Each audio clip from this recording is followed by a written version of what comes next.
जय जगन्नाथ, जय श्री श्याम। क्रांति उड़ीसा मीडिया में आपका स्वागत है। मैं हूं नंद किशोर जोशी। आप सभी से अनुरोध है, कृपया इस चैनल को लाइक करें, सब्सक्राइब करें, बेल बटन अवश्य दबाएं, शेयर करें। आज हम चर्चा करने जा रहे हैं, जो कल भी चर्चा किए थे, नूह की हिंसा पर।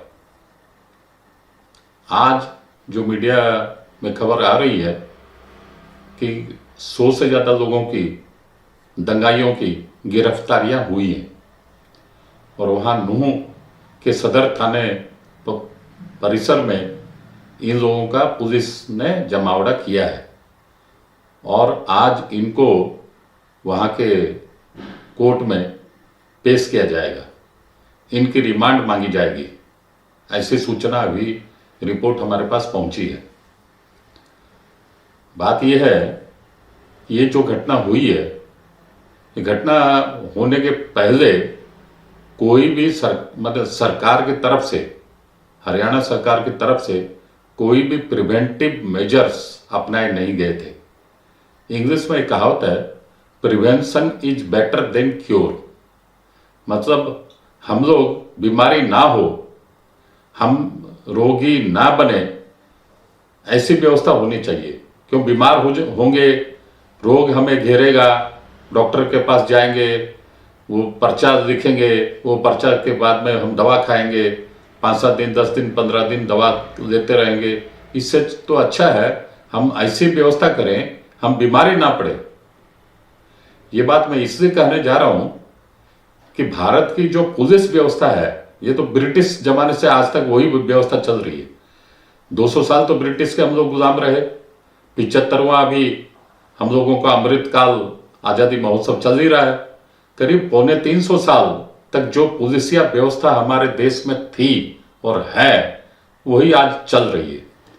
उसमें पुलिस में, मैं जानता हूं बहुत अच्छे से इस बात को, पुलिस में एक होता है स्पेशल ब्रांच पुलिस। वो स्पेशल ब्रांच पुलिस का काम है कि वो लॉ एंड ऑर्डर के काम में वो लोग नहीं रहते हैं कि वीआईपी की ड्यूटी है, चौराहे पर खड़ा रहना है, वीआईपी की गाड़ी को पास कराना है, या कहीं पर कुछ दंगा भड़का तो वहां लॉ एंड ऑर्डर मेंटेन करना है। वो सब काम स्पेशल ब्रांच पुलिस का है ही नहीं। स्पेशल ब्रांच पुलिस का काम है जैसे एक सीआईडी होता है, वो जो क्रिमिनल इन्वेस्टिगेशन जैसे करते हैं, तो क्राइम होने के पहले के जो काम है वो होता है स्पेशल ब्रांच पुलिस का, मतलब इंटेलिजेंस का। आज की भाषा में आप सपाट भाषा में समझे, इंटेलिजेंस का।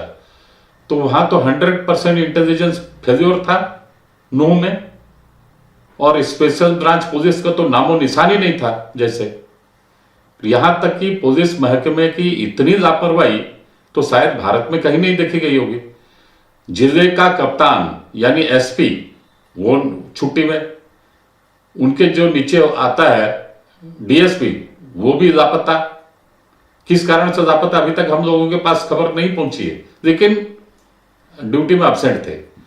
अरे भैया, इतने बड़े जिले की जिम्मेदारी और इतने बड़े दंगाई कई दिनों से तैयारी कर रहे थे, सोशल मीडिया में एक्टिव थे, एक दूसरे को व्हाट्सएप ग्रुप में ज्वाइन कर रहे थे, करा रहे थे, सारी तैयारियां चल रही थी कई कई दिनों से।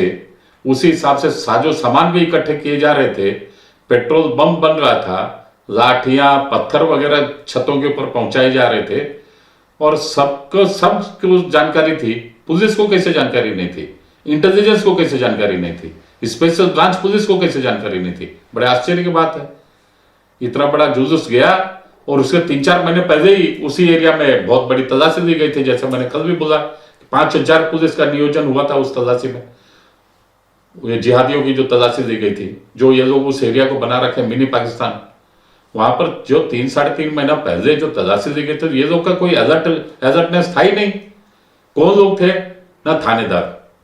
जो लोग हमारे देश में जो थाना होता है, उसमें एक थानेदार होता है, मतलब जिसको इंस्पेक्टर बोलते हैं। तो थानेदार एक नॉर्मल जैसा प्रोसेशन जाता है, और लोग बाग जाते हैं थाने में, एप्लीकेशन देते हैं, प्रोसेशन का लाइसेंस देते हैं, उसी तरह से लोकल थाने में मतलब प्रोसेसन का लाइसेंस ये लोग मांग दिए होंगे और थानेदार ने भी दे दिया परंपरागत तरीके से। और थानेदार ने जैसे एक नॉर्मल रूटीन होती है कि प्रोसेसन के आगे पीछे चंद कांस्टेबल हवलदार वगैरह भेजे जाते हैं, वैसे भेज भी दिए। मतलब इतनी लापरवाही, इतना निकम्मापन, तो मैं सोचता हूं शायद भारत में किसी भी स्टेट में ऐसी लापरवाही, ऐसा निकम्मापन जितना हरियाणा पुलिस ने दिखाया है उतना कहीं नहीं दिखा होगा। अच्छा, उनके ऊपर भी मैं ज्यादा मैंने नहीं बोलूंगा, हरियाणा पुलिस को भी ब्लेम नहीं करूंगा, क्योंकि हमारा एक कहावत है जो मैं बचपन में सुना हूं, जिसा देव बिसा पुजारा, एक मारोड़ी में कहावत है। इसका मतलब जैसे सरकार के मुखिया वैसे ही तो पुलिस भी होगी। अगर चुस्त दुरुस्त सरकार होती जैसे योगी आदित्यनाथ है पड़ोस के उत्तर प्रदेश में, वही पुलिस है, वही अखिलेश जी के जमाने में भी थी, दूसरों के जमाने में भी थी, मायावती के जमाने में भी थी, और आज योगी जी के जमाने में है वही पुलिस। सेम पुलिस, कोई बाहर से नहीं आई, कोई विदेशों से नहीं आई, कि ऊपर से नहीं आई है, सेम पुलिस, लेकिन काम करने का कराने का तरीका कुछ और है। क्योंकि वो पुलिस वाले भी देखते हैं, वो तो सब नौकरी पैसा है, उनको मालूम है कि हमारा जो मालिक है, हमारा जो हुक्मरान है वो क्या चाहता है, उसी हिसाब से वो काम करते हैं। तो योगी के हिसाब से आज की पुलिस यूपी की काम कर रही है, पहले अखिलेश यादव मायावती के हिसाब से काम कर रही थी और ढिलम ढिल सुस्ती के हिसाब से चल रही थी। आज योगी जी चुस्त है तो उसी हिसाब से चुस्ती से काम कर रही है, पब्लिक जनता जनार्दन के हक में फैसले ले रही है, तलाशी कर रही है, सब कुछ कर रही है। तो आज खट्टर सरकार को वहां आए 9 साल हो गया, 9 साल में इन्होंने ऐसी कोई कार्रवाई नहीं की कि जिहादियों पर नकेल कसा जाए, उनकी एक्टिविटी को बंद किया जाए, कम किया जाए, कुछ भी नहीं किया। इसी का नतीजा है कि भाई हजारों जलाभिषेक यात्रियों के ऊपर घेर के, घंटों तक घेर के रास्ते पे आगे मारे, पीटे, डंडा बसाए, छतों से पेट्रोल बम फेंके, पत्थर फेंके, उनको जख्मी किए। वो जान छुड़ा के जब मंदिर में शरण ले लिए 2-2.5 हजार की संख्या में औरतें, बच्चे, बुजुर्ग, वहां आसपास के पहाड़ियों पर चढ़कर उन जिहादियों ने बारंबार ताबड़तोड़ फायरिंग की।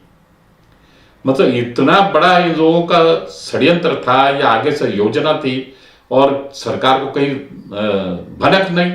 बड़े आश्चर्य की बात है।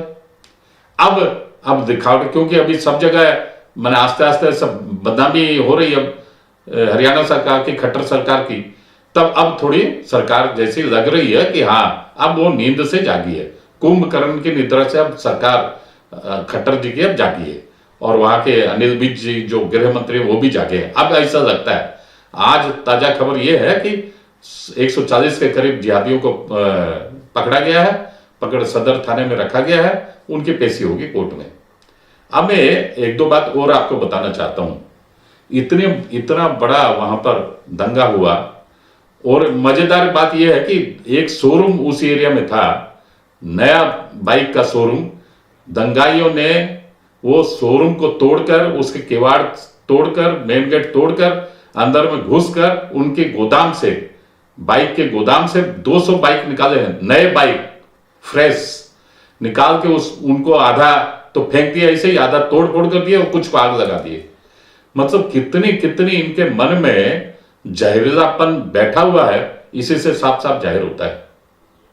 आज जो हमारे पास आज खबर आई है, कुछ वीडियो आए थे, मैंने देखा हूं कि वहां उसमें एक मतलब कैसे कैसे वो जो लोग सब चले गए हैं, उनके सब घर के परिजनों को सब दृश्य देखकर मैंने हृदय विदारक दृश्य, दिल दहल जाता है। उनके घर में कैसा कैसा मातम छाया हुआ।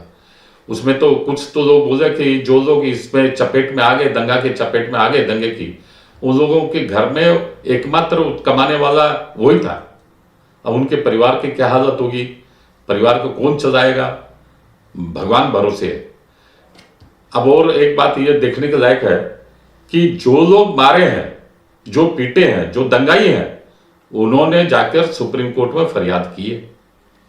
परसों ही चले गए थे सुप्रीम कोर्ट।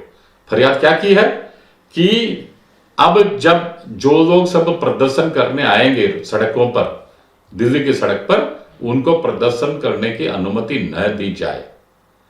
जिहादी पहुंचे सुप्रीम कोर्ट, प्रदर्शन करने की अनुमति न दी जाए। अर्थात जो पिटाई खाए हैं, जो मार खाए हैं, जो पीटे गए हैं, जो पीड़ित हैं, वो रो भी ना सके, पुकार भी ना सके, दिल्ली के सड़कों पर जुलूस न निकाल सके, हमारे जिहादियों की असलियत न बता सके, असलियत छुपी रहे, उजागर ना हो, इसी के बंदोबस्त के लिए सुप्रीम कोर्ट के पास वो लोग परसों ही चले गए थे, परसों शाम को। लेकिन सुप्रीम कोर्ट, हमारा तो देश गणतांत्रिक देश है, सुप्रीम कोर्ट सीधा नीचे कोर्ट में नहीं गए, हाई कोर्ट भी नहीं गए, सीधे सुप्रीम कोर्ट। तो सुप्रीम कोर्ट ने भी बोल दिया कि नहीं, हम लोग उनको जुलूस तो करने से रोक नहीं सकेंगे। हाँ, हम स्टेट गवर्नमेंट को आदेश दे सकते हैं कि law and order should be maintained. उन्होंने आदेश दिया और जिन्होंने जुलूस निकालना था उन्होंने निकाला और स्लोगानबाजी किए, स्लोगानबाजी करके वो अपने घर चले गए। अब सवाल ये उठता है कि इतनी बड़ी दंगे की साजिश आखिर क्यों हुई? इसके पीछे और एक कारण, सबसे बड़ा कारण मेरे को जो समझ में आता है, अगले महीने G20 शिखर सम्मेलन दिल्ली में आयोजित है, उसकी मेजबानी भारत करेगा। अर्थात नरेंद्र मोदी, हमारे देश के जो प्रधानमंत्री, वही करेंगे उसकी मेजबानी। भारत में चूंकि आयोजन हो रहा है G20 शिखर सम्मेलन में, बड़े बड़े ताकतवर देश जो विश्व के हैं, वो लोग के बड़े बड़े हेड वो लोग आएंगे, जैसे चाइना के शी जिनपिंग, रशिया के व्लादिमीर पुतिन, और आपके जापान के प्राइम मिनिस्टर, इंग्लैंड के प्राइम मिनिस्टर ऋषि सुनक, और जितने भी बड़े बड़े सब हैं, अमेरिका के जो बाइडेन, वो सब के सब यहां पर आएंगे। 20 कंट्री के अलावा और भी 10, 12, 15 कंट्री ऐसे होंगे जिनको ऑब्जर्वर स्टेटस भी मिला हुआ है और स्पेशल इन्वाइटी के तौर पर भी आएंगे। अर्थात कम से कम भी 40-50 कंट्री के बड़े बड़े राष्ट्रपति, प्रधानमंत्री वगैरह सब भारत की यात्रा पे होंगे अगले माह सितंबर पहले सप्ताह में, जो शिखर सम्मेलन G20 का होने जा रहा है भारत में, दिल्ली में।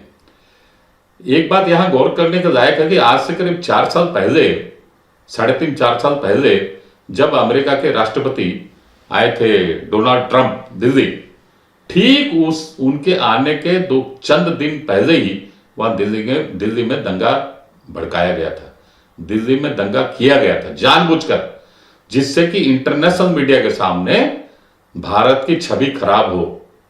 एक डोनाल्ड ट्रंप आने के पहले ये लोग किए थे, 4 साल पहले, 3.5-4 साल पहले, क्योंकि उसी समय इंटरनेशनल मीडिया भी आती है। और अब तो इंटरनेशनल मीडिया का पूरा जमावड़ा होगा यहां पर दिल्ली में, और 5-7 दिन, 10 दिन के बाद में मीडिया वाले भी आने स्टार्ट हो जाएंगे वो लोग, क्योंकि उस समय क्या क्या डिलिब्रेशंस होते हैं, कौन कौन आते हैं, क्या बोलते हैं, क्या चर्चा होती है, पर्दे के पीछे क्या बात है, क्यों नहीं हुई, ऐसा नहीं हुआ, वैसा नहीं हुआ, सब पूरा मीडिया का, सारे दुनिया के बड़े बड़े मीडिया हाउस का जमावड़ा यहां दिल्ली में होना है।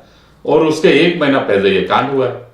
ये लोग जानबूझ के, ऐसा मालूम होता है, बड़े षड्यंत्र के तहत कुछ विदेशी लोगों के सह से, और कुछ यहां पर जो है उनके इशारे पर नाचने वाले, और जॉर्ज सोरोस के फंड्स के हिसाब से नाचने वाले, वो सब की मिलीभगत, ऐसा प्रतीत होता है ये दंगे के पीछे सब साजिश की जा रही है।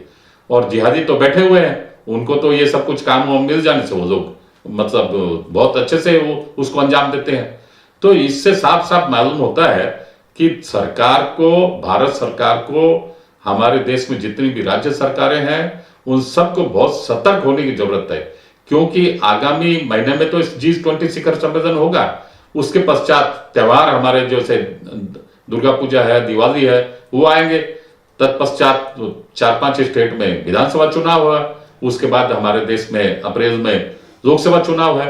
मतलब अब जो समय है, आगामी 8-9 महीने का जो समय, भारत सरकार को, सभी राज्य सरकारों को बड़ी सावधानी से रहना चाहिए। नहीं तो ये सब इन लोगों की जैसे जैसे मालूम पड़ती है, प्रतीत होता है कि ये लोग कुछ न कुछ 1 महीना पहले, अभी जैसा ये 1 महीना नहीं, 3-4 महीने पहले मणिपुर में हुआ था, और अभी पार्लियामेंट को उसी समय बारंबार लॉकडाउन भी किया गया था मणिपुर के नाम पर, और अभी फिर हरियाणा में ये कांड हो गया। और खास तौर पर मणिपुर में भी बीजेपी की सरकार है, हरियाणा में भी बीजेपी की सरकार है। मतलब टारगेट किसको किया जा रहा है, क्यों किया जा रहा है, कौन इसके पीछे है, मास्टरमाइंड कौन है, ये सब सरकार को अभी समझना चाहिए, सोचना चाहिए, उसकी तहकीकात करनी चाहिए और तह तक जाना चाहिए। तभी जाके, और सारी बातें जनता जनार्दन के सामने मीडिया के जरिए से खुलासा करनी चाहिए। एक और यहां पर गौर करने की लायक बात है कि इतना बड़ा हादसा हुआ 4 रोज पहले हरियाणा में, नौ में, और हमारे जितने वामपंथी और कांग्रेसी लोग हैं सांसद, वो सारी की सारी पार्टियां चुप, बड़े बड़े नेता चुप, किसी के तरफ से एक छोटा मोटा स्टेटमेंट भी नहीं आया, बयानबाजी कुछ नहीं हुई, जैसे कुछ हुआ ही नहीं, कोई घटना, कोई दंगा फसाद हुआ नहीं, कोई लोग मारे नहीं गए, एकदम कंप्लीट साइलेंस जैसा है, साइलेंस ऑफ ग्रेवयार्ड जिसको बोलते हैं इंग्लिश में, वैसा साइलेंस है, कोई कहीं कुछ हुआ ही नहीं। केवल नाम मात्र के आज हमारे पास खबर आई है कि हरियाणा के पिता पुत्र जोड़ी, जो भूपेंद्र सिंह हुड्डा वहां के मुख्यमंत्री थे, और उनके पुत्र हैं दीपेंद्र सिंह हुड्डा जो सांसद हैं, उनके तरफ से आया बयान कि खट्टर सरकार नाकाबिल है, नाकाम है, वो इसको तुरंत इस्तीफा देना चाहिए। बस, इसके अलावा कहीं कुछ नहीं। आज अगर यही चीज हिंदुओं के खिलाफ, हिंदू अगर भारी पड़ते या हिंदुओं की तरफ से कुछ होता, सनातनियों की तरफ से कुछ होता, और अगर जो माइनॉरिटी कम्युनिटी है उनके खिलाफ होता, तो ये लोग इतने नाचते कूदते, उसकी कोई सीमा नहीं है। अब क्या हमारे जो दिल्ली की जो दलाल मीडिया है, देशद्रोही मीडिया, वामपंथी मीडिया है, लुटियन मीडिया है, वो लोग क्या बोलते हैं, एक ही आदमी के पीछे 3 दिन हो गया न्यूज घुमा रहे हैं, मोनू मानेसर, मोनू मानेसर, मोनू मानेसर के चलते ऐसा हुआ। अरे भाई, एक मोनू मानेसर था, उसके चलते आप लोग हजारों की संख्या में इकट्ठा हुए, और सारे बम, पिस्तौल, बंदूक लेके, पत्थर, डंडे सब लेके, एक मोनू मानेसर को मारने के लिए, पीटने के लिए, या उसको सबक सिखाने के लिए हजारों की संख्या में आप इकट्ठे होंगे, और ये हथियारों के साथ। बड़े आश्चर्य की बात है। इसे साफ साफ मालूम होता है मोनू मानेसर का तो बहाना है, इनका निशाना कहीं और है। आज की बात हम यही रखते हैं, अगले एपिसोड में फिर मिलेंगे। जय हिंद, वंदे मातरम।